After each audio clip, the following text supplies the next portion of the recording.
Hello and welcome, PocketWatch here, and it's about time for another episode of Cyber Slayer. So, I think like the next episodes, actually like 2 or 3 probably, because fights are kinda short, but still, 2 or 3 episodes are probably going to be very intense, because first we need to deal with, actually even more I think, because we need to deal with the twins, right? And then we have to deal with the NG, and then we're going to have the whole process of like transferring the soul from Ruili to our Gynoid Ruili.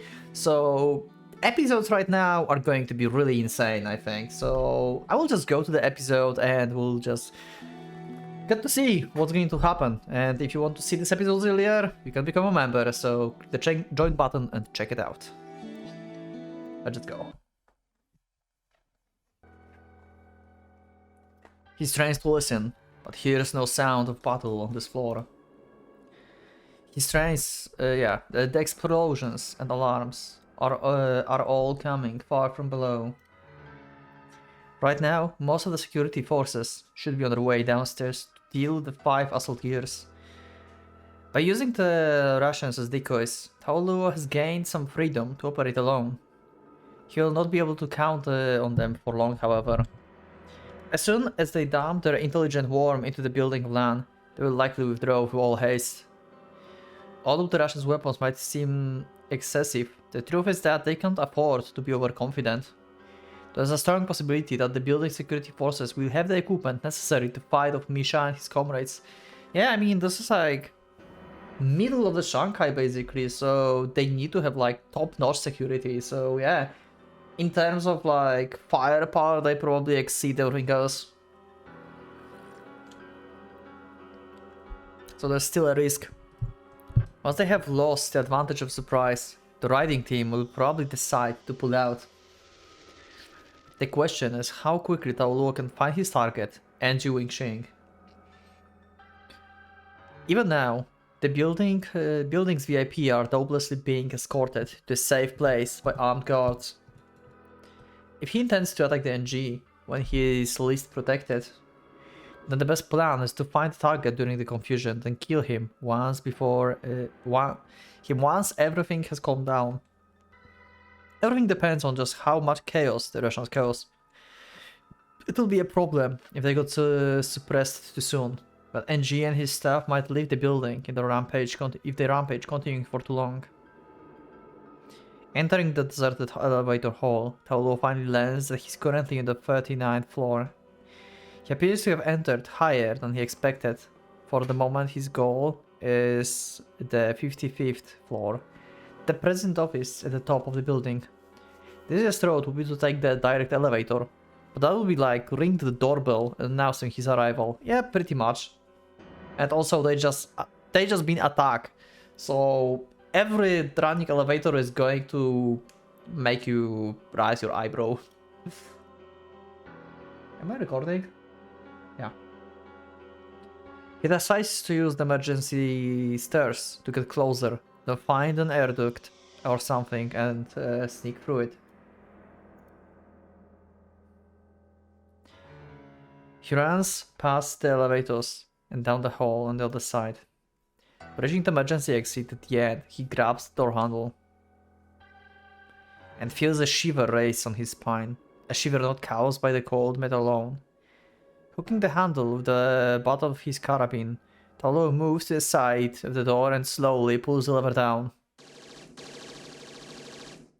He managed to sense a trap. Wow.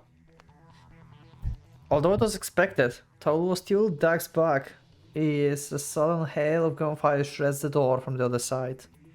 The door falls limply from the hinges, reduces to scrap in the blink of an eye by concentrated fire from at least 3 machine guns. Okay, sorry, I need to like clean my glasses. Also, talking without my headphones on feels weird. Now I can hear how loud I'm talking about. Actually, I talk kinda normally, I think, but it's still louder than I expected. Yeah, everything is different with your headphones on, actually. Okay. I still can't see shit. Anyway. The enemy was already waiting for the other side to ambush Taoluo. It's too soon. They must have been security team. Happened to be in Vin City of the 39th floor. The battle has just started and Taoluo luck has already taken a turn for the worse. As soon as the gunfire stops, Taoluo leans out from the cover and sprays bullets at the human figures he instantly spots on the line. I don't wonder if these are just like random bodyguards or these are like actually the twins. I would expect twins to like openly attack him, but I guess they're smarter than that. And they actually set up the trap. In the gloom of the hallway, the violent muzzle flash of his gun turns to his vision to white. Its unbelievable roar smites upon his ears, made louder by the crumpled space of the hallway. With his senses disturbed by the deafening noise and blinding light, Taoluo also sees reckoning of the man whose position he thought he would confirm by sight. Needless to say, he has no idea whenever any of his shots have hit. He swiftly ducks behind the wall, and this time is answered by the even more intense fusillade than before. This will get him nowhere. Angrily tossing aside his still loaded carabine, Taoluo races back down the hallway and retreats to the elevator hall. What sound and recoil. Each shot forces the whole body to stiffen, causing in their breath to lose rhythm and disturbing the chi in the downtime. Such a cumbersome weapon makes it impossible to use Neigong. Yeah, that's why it just like was used in the situation and not like in general fight for him. He need to like toss it away if he wants to like actually fight with his full abilities. That means that he's like switching to the short range though. As he draws the familiar Hudao from the sheath on his back, Taoluo melts into the shadow of the pillar and begins the breathing process to channel his chi. Okay, he's hidden. He is unsure how many enemies he will have to face, but at least the possibility that they will receive the reinforcements is slim. The main strength of the security force should be engaged to the assault gears below. If they know this new intruder is alone, they're unlikely to divert more troops than they already have here. Oh, these are just like random guys, okay.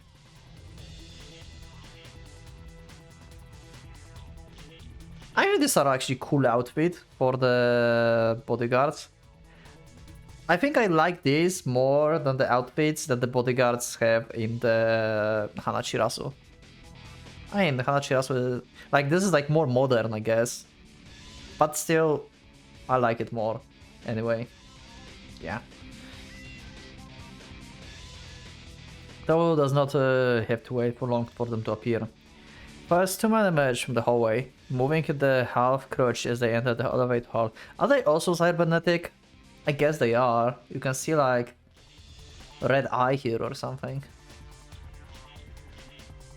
The others must be hiding in the hallway, ready to provide cover. Although not cyborg warriors. Okay, so they are just humans, okay. Their plated bulletproof vests and cyber-sighted close-quarter battle weapons are more suitable for a heavily armed special forces team than a group of building security guards. Beneath their helmets, their faces are covered by the insect-like lenses and focuses, optical visors. Okay, so they have like cybernetic equipment, basically. But they themselves are just humans, okay. Those provides not only night vision, infrared and microwave vision sensors, but also impose targeting data from their cyber sites or directly onto their retinas. Taoluo smiles. Faced with the soldiers wrapped in the high-tech armor, he's nevertheless certain of victory. It is when fighting those who depend on such toys that electromagnetic discharge shows its true worth. He continues to channel his chi from his downtime as the men approach. Their level of caution is clearly low.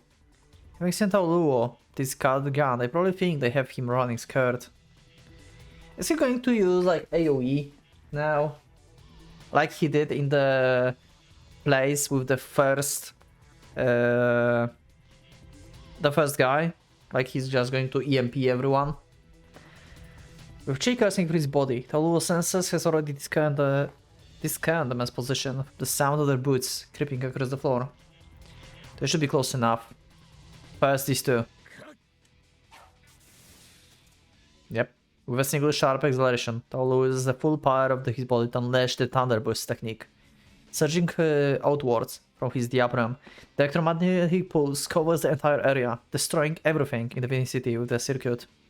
This time, the Thunder Boost claims the optical visuals of the two first guards.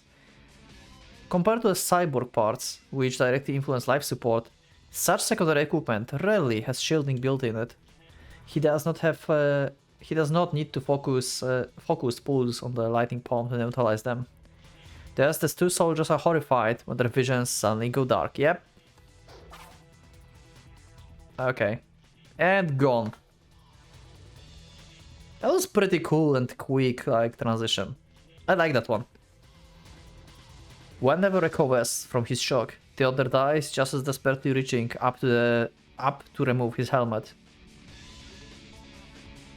In less than a fraction of a second, Taoluo Blade has taken both of their lives. Actually cool CG, cool looking CG. Okay, this one actually is well made. The three men standing by in the hallway out of the Thunderboost range see it all happen in light and trance detail. It seems like a bad joke. The sight of the intruder suddenly leaping out from behind the central pillar and cutting down the first two men like they were standing petrified like scarecrows. Yeah, they don't know what happened. They didn't felt any like electric discharge. They just saw Taoluo suddenly destroying both of them. Although they still have no idea what happened. The three guards charged in the hallway without even spreading out and aimed their guns at Taoluo. The enemy is a lone man with a sword. They only need to mow him down to concentrate fire. Taoluo smiles surreally, feeling disbelief, even pity at the guard's response. The distance between him and them is about 15 meters. At such close range, do they really think the guns have the advantage? 15 meters is close. Wow, okay. I mean, okay. Okay, the discharge is like probably 15 meters or more. Okay, yeah, makes sense. I thought like he's like going to jump 15 meters and avoid bullets somehow. But yeah, that makes more sense. They can augment their nerves and fire supersonic bullets, but they cannot eliminate time lag between intent and action. The only training in the internal kung fu can accomplish that. Thus the men are saddled with the fatal handicap from the moment they entered battle. If this were a track race, Taoluo's starting point would be leagues ahead of them. No more supersonic muzzle velocity can close this gap. I wonder if, like, Ryu can do the same thing as Taoluo. Like, can he have, like, the intent? His intent go before the action. It's going to be like two people seeing future basically fighting against each other. I wonder how it will go. When she feels the lantern, one can leap like Ling Xiu over Hua Mountain and soar to the Lavender Palace in a single breath. This is some kind of like Chinese like story probably or something, right? Can you let me know in the comments what is what's the references here? If you know, maybe you know. I don't know what it is. Is it famous story maybe or something? This is the Kwengyong of Neji martial arts. His first move takes him forward to the right end. Okay, so he actually jumping 15 meters. I thought he's going to discharge again. He clears the distance to the wall in a single bound, building the side as he goes, then uses the wall as a springboard to vault high into the air. Damn! The guy's arm is completely thrown off by the inhuman movements. You know what it reminds me of? It reminds me of Hanachirasu actually, this CG. What was this guy name? The opponent of Akane. Like, he's like... yeah. Oh, let's say opponent, yeah. What was his name? Can you remind me? I forgot what this guy's name is. The friend slash enemy slash opponent. There was a CG like this with him as well when he jumped over the guard.